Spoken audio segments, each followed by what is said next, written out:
All right, it is recursion day. And on recursion day, we talk about recursion. But in order to understand recursion, you have to first know recursion. And in order to know recursion, you have to first understand recursion. And so it's just a never ending cycle of not understanding recursion until you understand recursion. And it just never, ever stops. So we're going to think more formally about recursion today. There's two things that you need whenever you have a recursive data structure or recursive function, things like that. And in the same way that we've been thinking about invariants as being rules, you should always check to make sure that your code's following. With recursion, there's two rules that you always want to follow, and these are these on the tree on the screen here. So the two things you have to have anytime you have recursion. Recursion, of course, is when a function calls itself, or a data structure has as a member of itself the same data structure like a linked list. Every child of a linked list is a linked list itself, right? Every child of a tree, the left tree, the right tree are also a tree. There are two rules that must always be true in order for your code to work properly. There first must be a base condition that stops it from looping forever, and there must be always forward progress made toward the goal. So for example, with a linked list, we indicate the end of the recursive data structure, right? Because you've got yourself, and then the next is also a linked list. So that would go forever. How do you indicate in a linked list that you are at the end, that there is no next element? What do you guys use in C++ to indicate there's nobody after me in a linked list? Open question to the crowd here. How do you indicate you've reached the end zone? Stop. Don't go any further. Null pointer. Very good, Sabrina. And it's the same for a binary search tree, right? So as you're recursing down a binary tree, when you hit null, you're like, okay, we're at the end. And so every tree contains two trees recursively inside of itself. And that would go forever unless you have the null pointer there, which serves as the stop sign, like stop, don't go any further. And that stops you from just recursing forever. This is true for functions as well. If you have a function call itself, you have to have both of these things or your code is going to be buggy. You have to have something that's like stop, don't go any further, you're done. And you need to always walk towards that end zone, right? It's like on a football field. If you're on the 10-yard line, the end zone's 10 yards away, you have to make progress towards the end zone. If you start running away from the end zone, your code's never going to terminate, maybe. Okay. So with these two things in mind, let's take a look at some functions and see which one of these things we're following, which one of these things we are violating. Okay. So here we've got a function. It's got a global variable named x, and it's got a variable named limit that is supposed to limit how many times our code runs. So 100,000 times. We've got a function here named f, and f is calling f, making it a recursive function call. So if main calls f, then f is going to call f, and then f is going to call f infinitely, which is usually wrong, right? We usually don't want infinite loops. I mean, sometimes maybe, but usually we don't. So does this code have some place that stops it? Is there a if statement that says when you reach this point, stop? What do you guys see looking at this code here? Remember the two invariants you have to have when doing recursion is you have to have an end zone and you have to make forward progress.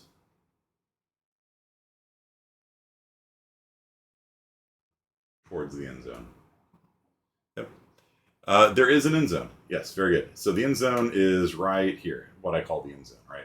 That. If x ever exceeds 100,000, then we stop and the infinite loop terminates. Okay. But as three of you have pointed out on chat, we are not following invariant number 2. We're not following rule number 2. We're not making forward progress towards this because we're not incrementing x, right? X doesn't get incremented, so it just sits there every time. X is 0, x is 0, x is 0, x is 0. We're not walking towards the end zone. The end zone here, metaphor, end zone, is 100,000, right? So when we exceed 100,000, we stop. We should be moving towards it 1 every time, and we're not. We forgot about it. Okay? So let's fix it. How about now? So now we are making forward progress here, right?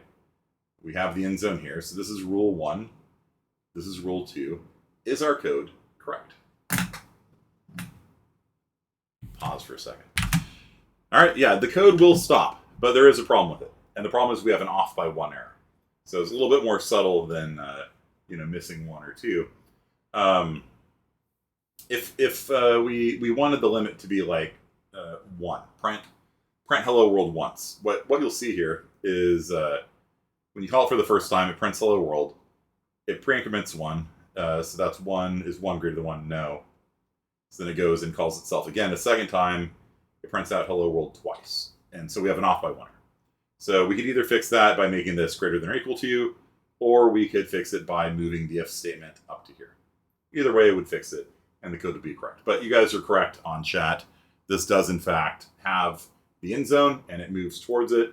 So we have, at a minimum, guaranteed the code's going to end, at some point, right? You might get a Stack Overflow because you're calling yourself 100,000 times, which might exhaust your stack space. So there is that to take into consideration. You want to make sure, really, you don't want to recurse too far down. Sometimes C++ will do a good job making the stack standard control. Sometimes, though, you'll get a Stack Overflow error if you do something like this. Okay, next up, we've got tree recursion, right? So if you guys remember this from last time, this is how you iterate through a tree. If you want to print a tree, you say print the left tree, print me, print the right subtree, and that'll print the entire tree in order.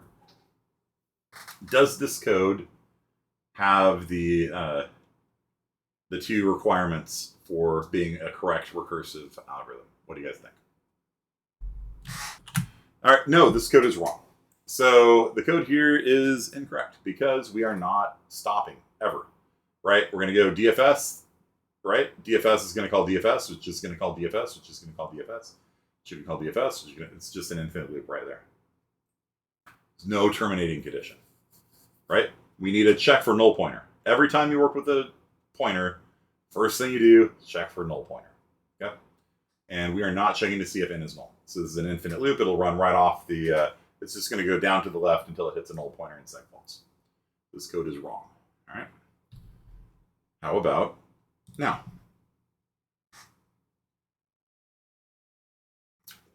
Do we have an end zone? And do we make progress towards the end zone? What do you guys think? Is this code correct? Discuss.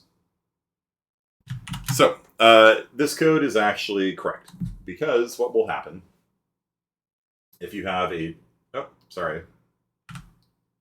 if you have a tree like this, number 20, number 10, number 30, 5, 15, starts off here. You call DFS on the root. Is the root null? No. So it recurses down to the left.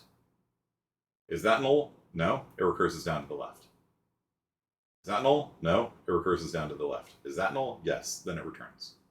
Okay. So if n is ever null, it just returns. It doesn't do the other 3 things. It doesn't do reference them. So then it comes up here and it prints 5, and then it recurses down to the right. Is that null? Yes. So it returns. So it returns, and it prints 10, then it prints 15, then it prints 20, then it prints 30. This code is correct. Okay. So, got a little preview of that a second ago. Yo, dog, I heard you hate recursion, so I recurse myself on top of myself so you can learn to recurse while I recurse. Okay. All right, so, yeah. So always make sure, whenever you do recursion, always think of those 2 things, okay? So it must always have an end zone, something that stops it from going forever, and it must always head towards the end zone. Okay. So Brandis, why don't you take this one away? Does this code work properly? So if I pass in 10, it's supposed to print hello 10, hello 9, hello 8, hello 7, hello 6, hello 5, all the way down to hello 1. Does this code work properly? And if it doesn't, then what are we missing? It does not. You're correct. So it is not being incremented, or decrement in this case, but yeah. All right, the end zone is 1, let's say. So that is correct. Yeah, so this is just going to print hello 10, hello 10, hello 10, hello 10 over and over again. This is no good. What about now? Brandis, what do you think now? Does it look good? Are we making, like the previous one, we're missing both 1 and 2. Off by 1 error. If we print hello 2, it'll print hello 2, it'll print hello 1. Do we have an end zone? Do we have anything in here that stops it from, yeah, no end zone, right? Helloer calls helloer, which calls helloer, which calls helloer. Nowhere in here do we have a return, right? So this is an infinite loop no matter what. It'll print hello 2, hello 1, hello 0, hello -1, so on and so forth. Okay. So how about now? So now we've got an end zone. Are we making forward progress still? Is it good? I might have pulled a sneaky on you. What happened? What did I do? A lower x minus 1 here turned into a lower x. Yeah, no, so we need that, maybe? How about now?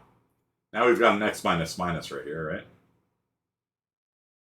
Is this correct? Does this look good? We got an end zone.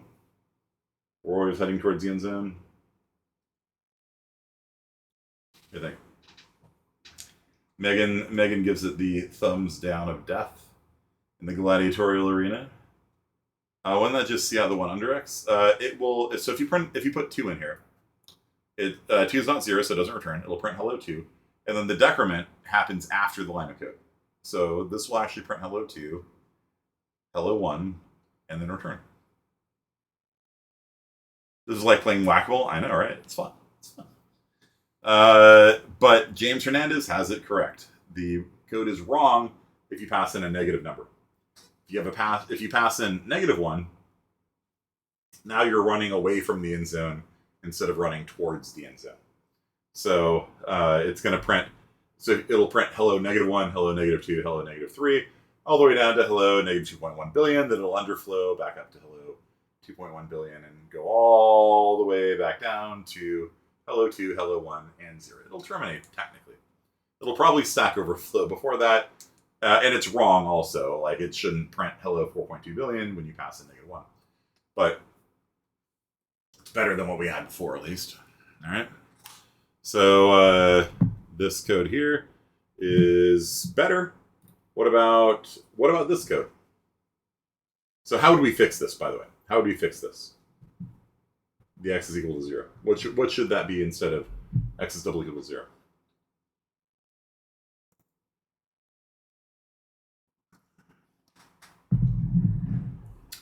Less than or equal to 0. Or, yeah. Or less than 1. Either way. Okay. Yeah, either way is fine. Okay. Now we've got an interesting question. So over here we've got an end zone at 0, exactly 0. Which in this case is fine because we actually go positive and negative. So where's my mouse? There we go. Okay, so we got an end zone on the 0 yard line. And let's say we're starting on the 10-yard line over here. Okay. First and goal, all right? So every time the function iterates, or calls itself, I should say, the football player flips a coin. And if the football player gets a head, he moves towards the end zone 1 yard. And if he gets a tail, he moves 1 yard away from the end zone. So on a heads, he moves 1 yard up. On a heads, he moves 1 yard up. On a tails, he moves 1 yard back. And then actually, technically in the code here, you can have a neutral where you don't move it all. So,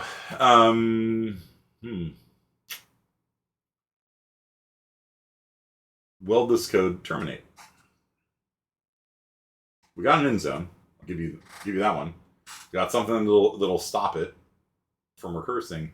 But do we always make forward progress towards the end zone? Maybe. Yes, that's correct. Maybe it'll terminate. Best case,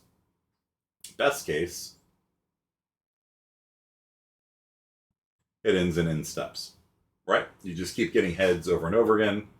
And so if you're 10 yards away, flip heads, flip heads, flip heads, flip heads. 10 iterations later, you're at the end zone, you terminate. Worst case, how many steps is it to terminate?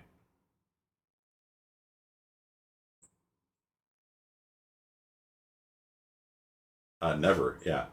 So we're going to give it the lazy 8 symbol. It's infinite loop. What about average case? On average, does the player move towards the end zone, away from the end zone, or sit stationary? What do you guys think?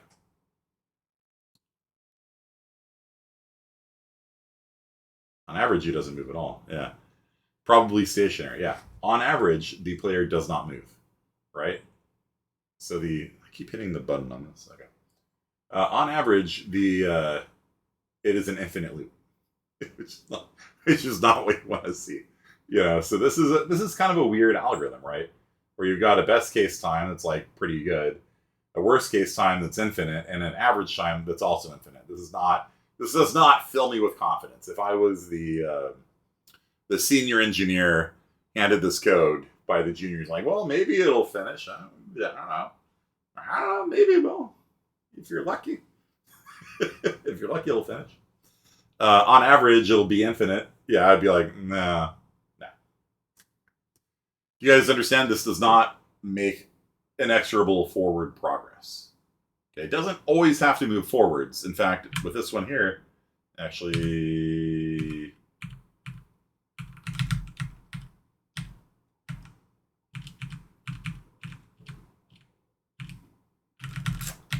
I have a slide at school that I don't have here. So at school, I have a slide where basically for f of x is equal to x divided by 2 if it's even, or x plus 1 if it's odd. So does this on average, and it terminates the end zone, it terminates on x is less than or equal to 1. Will this function always terminate? So f of 10 will call itself with f of 5. F of 5 will call itself with f of 6. So half the time you're moving towards the goal, half the time you're moving away from the goal. But when you move towards the goal, you're dividing by 2. When you're moving away from the goal, you're only adding 1. So does this function terminate? Guaranteed.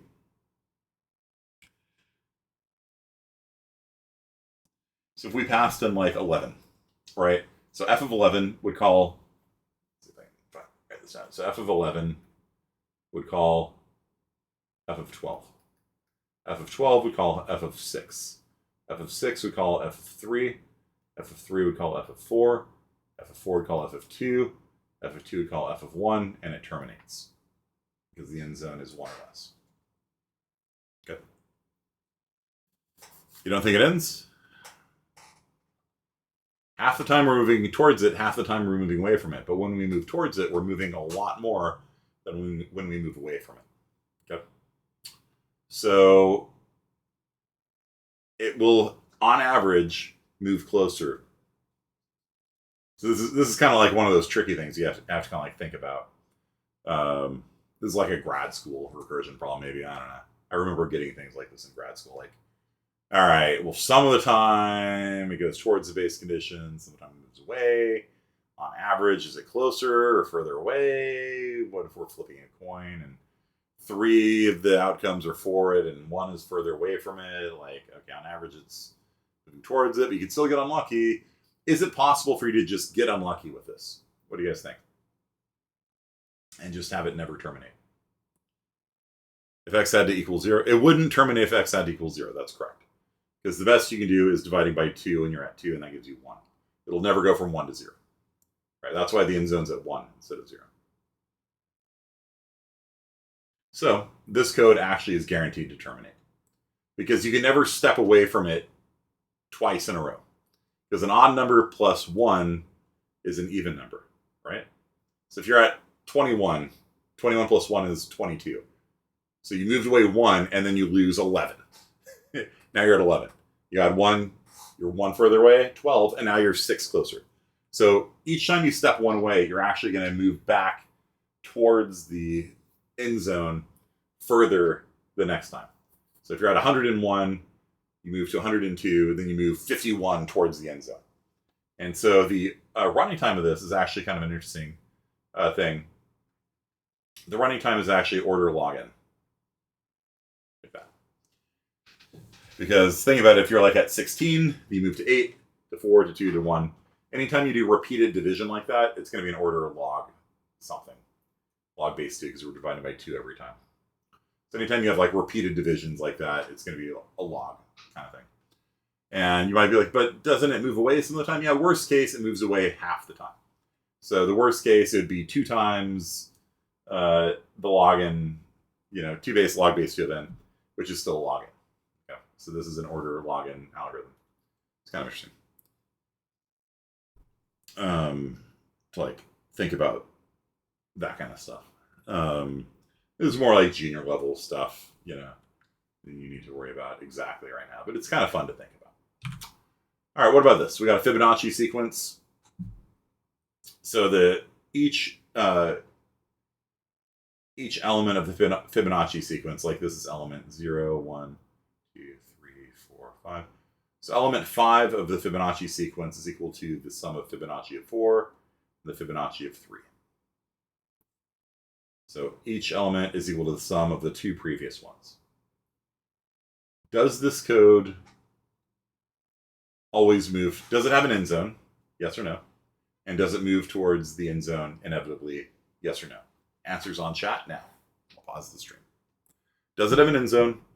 And does it always move towards the endzone every time? Answers on chat. All right, so we have everybody agreeing there is an endzone, and there is in fact an endzone here.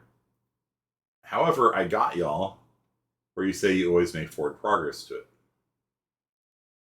We only make forward progress to it if this value is positive.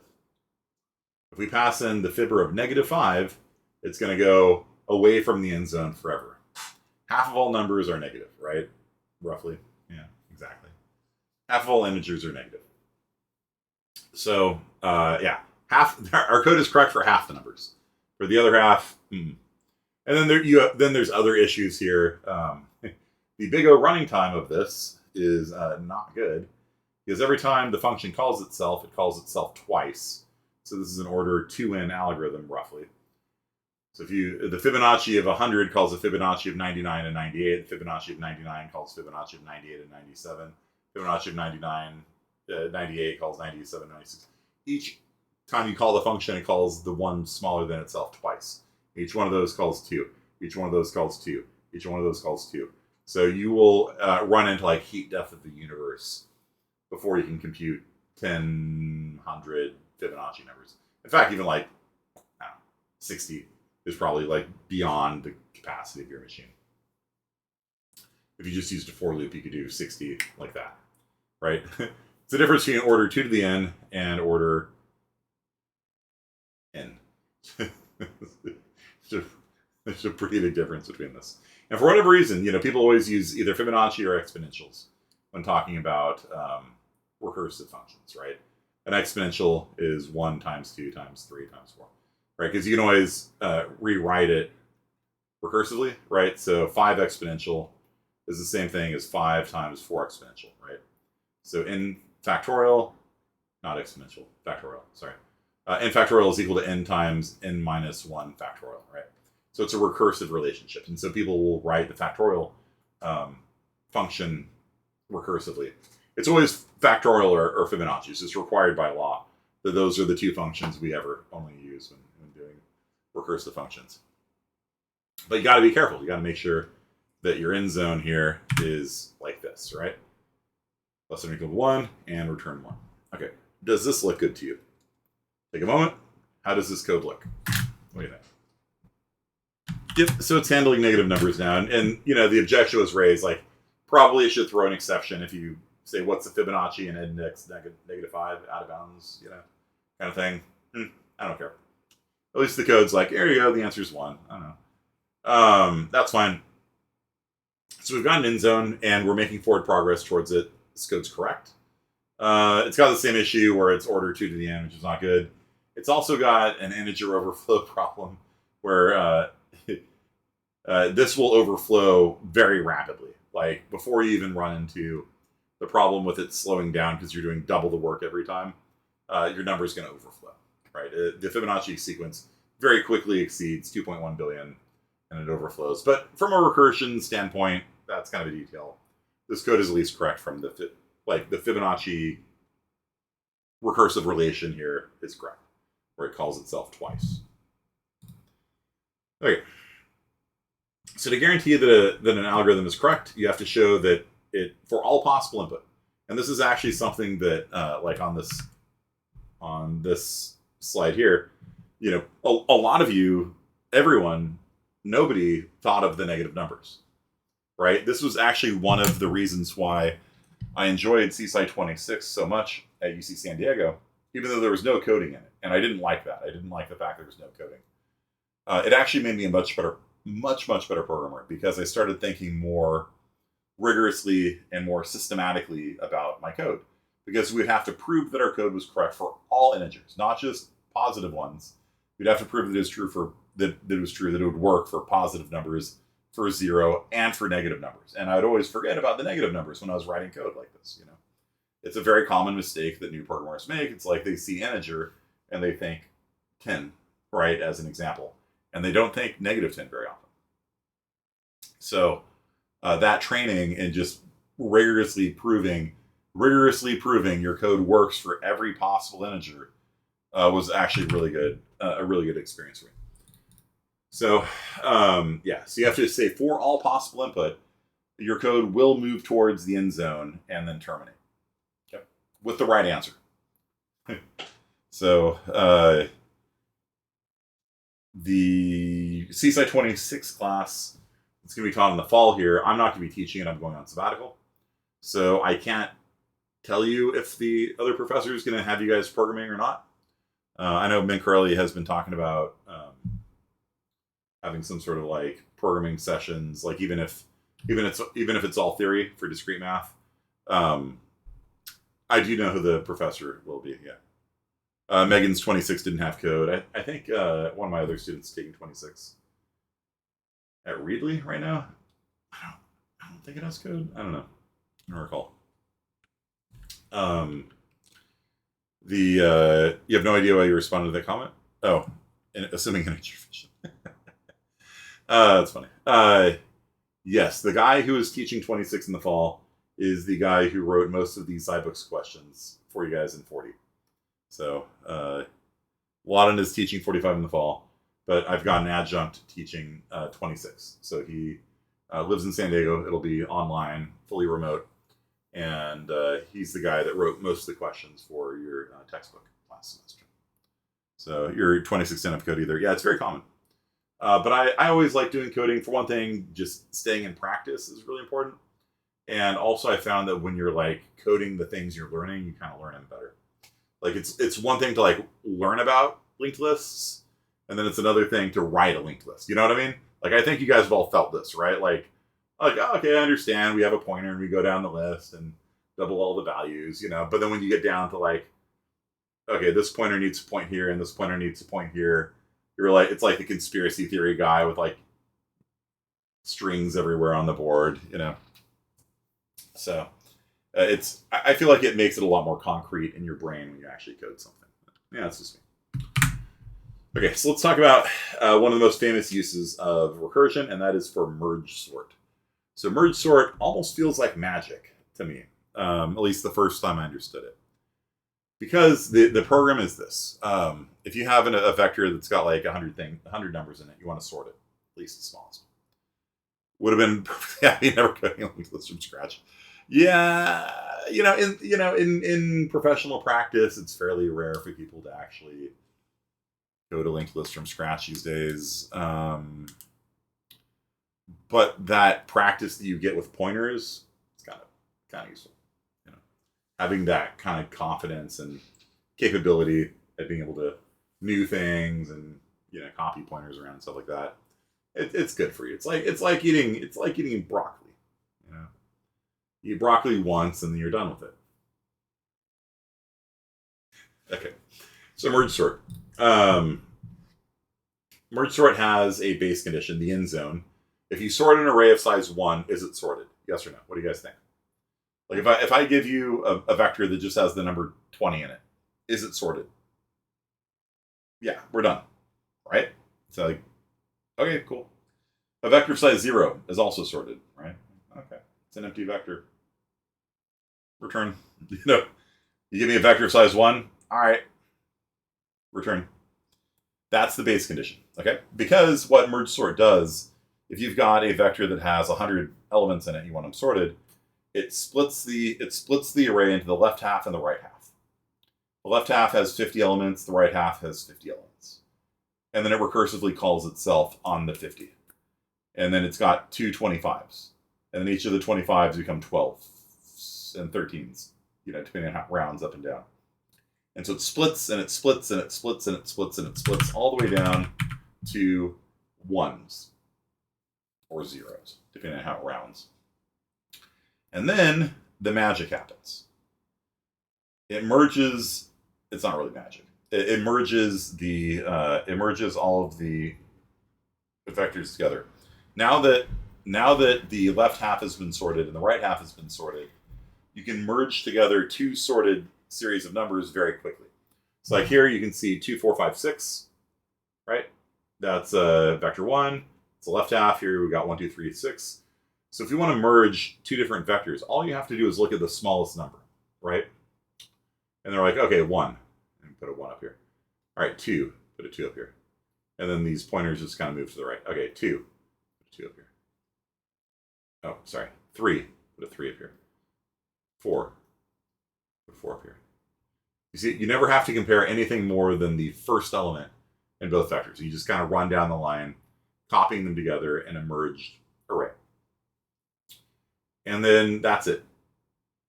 So basically, the merge sort algorithm is recursively call merge sort on the left half of the array and the right half of the array. When that returns, it's sorted, and then we merge them together in sorted fashion and return that. You're like, but wait, when did it ever become sorted? Right? I said merge sort the left half, merge sort the right half, and so when it returns, left half sorted, the right half sorted. Like, when does it ever sort? What? Nowhere in here is there a sort. Like, when does it sort? It merges, like merging I understand, but merging's not sorting. When does it ever actually sort them to begin with? What do you guys think? It's like magic, right? Like, the first time I studied this, I'm like, but where does it sort? Like, it just says sort the left half and then it's done. What? It sorts in the merge? The merge takes two sorted arrays and puts them together in sorted fashion. Okay, it doesn't sort either half. The merge just puts the left half and the right half together in a sorted fashion. So when does it ever sort it? The answer is, oh, Olson's got it. Olson's got it. Feels like magic. It's just kind of like DFS feels like magic, right? It must happen when it splits. It's sorted. It does the sort when it hits an array of size 1. That's it. So when you have a vector of size 1, it's sorted. And now we can merge them together in sorted fashion all the way up. So you can think of it as almost starting at, size 1 of, like, you can think of this vector being a whole bunch of vectors of size 1, and then when you merge the first two together, you get 2 and 5. When you merge the second two together, you get 4 and 6 because you're sorting them and you're merging them in sorted fashion. There's actually a standard library function called std_merge that will merge two vectors in a sorted fashion. It does the sorted merge kind of thing. I think it's a dumb name. I think merge is a stupid name. 1 and 3 is already sorted. 2 and 6 is already sorted. And then 1 and 3 and 2 and 6 gets merged together in sorted fashion. 1, 2, 3, 6. 2, 5, 4, 6 becomes 2, 4, 5, 6. And then these get merged together to be 1, 2, 2, 3, 4, 5, 6, 6. And then it just merges them all together, and then it's done. Feels like magic. So how many times does it split an array? If you divide by 2 and divide by 2 and divide by 2 and divide by 2, I've given you the answer to this once already today. If you do repeated division, if you repeatedly divide by 2, what's the running time? Right, you have an array of size 8. You split into 2 4s. The 4s become 2 2s. The 2s become 1s. That's 3 levels of division. It goes from 8, 1 8, 2 4s, 4 2s, 8 1s. It's 3 levels of division. It is in fact log n, right? So it is order log n number of levels down. 1, no, 0, whatever. It's the starting one. So there are three levels of splits. Okay, log base 2 of 8 is 3. Okay, and then how much work do you do at each level? To merge two sorted arrays takes order n work. So if you have 100 elements in one and 100 elements in the other, it takes 200 work to merge them together. Okay, so you do n work, log n times, what is the total running time of merge sort? At each level, you do n work, and there are log n levels. So you have the log base 2 levels going down, and at each level, you kind of run across the entire array. So if the array is of size n, you do n work, kind of running across it once. So what's the total running time? Cannot fathom a guess. What do you think log n times n is, Medina? You just said a guess. What is n times log n? If you remember the algebra for that.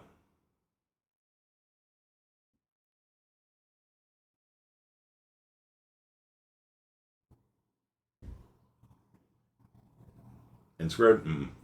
It's n log n. So there are log n levels, like 3. Let's say you've got 1 million. Let's say you're sorting 1 million numbers. So the log base 2 of 1 million is about 20.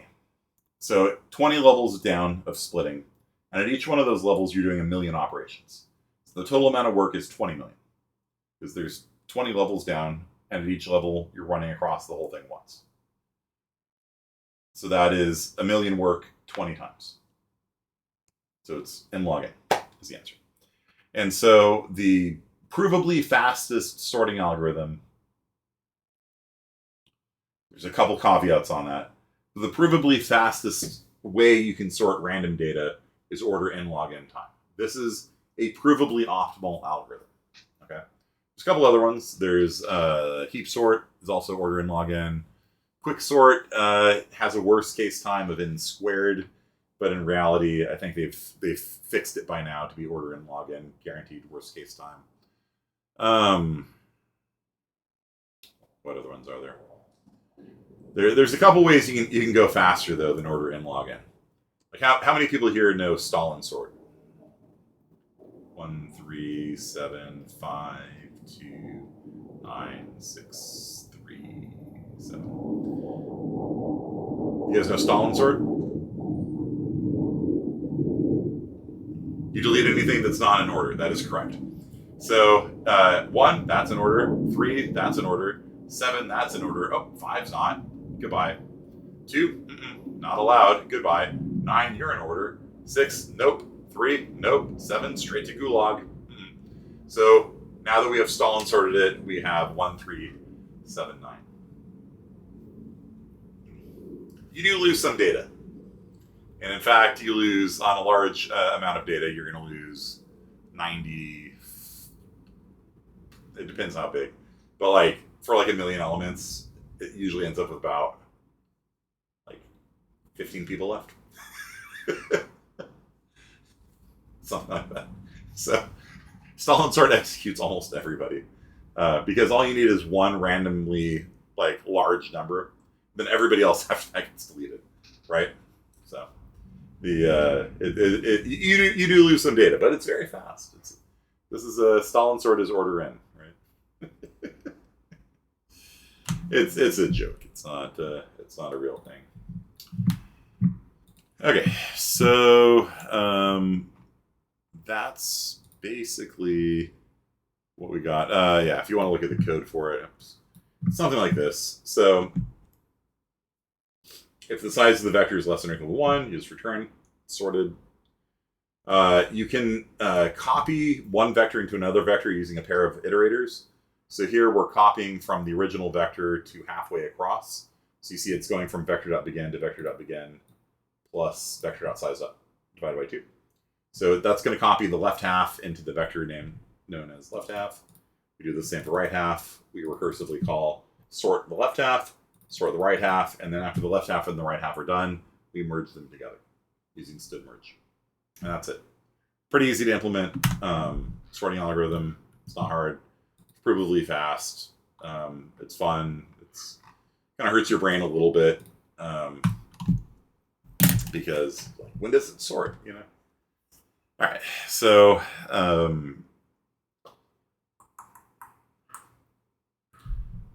that is recursion.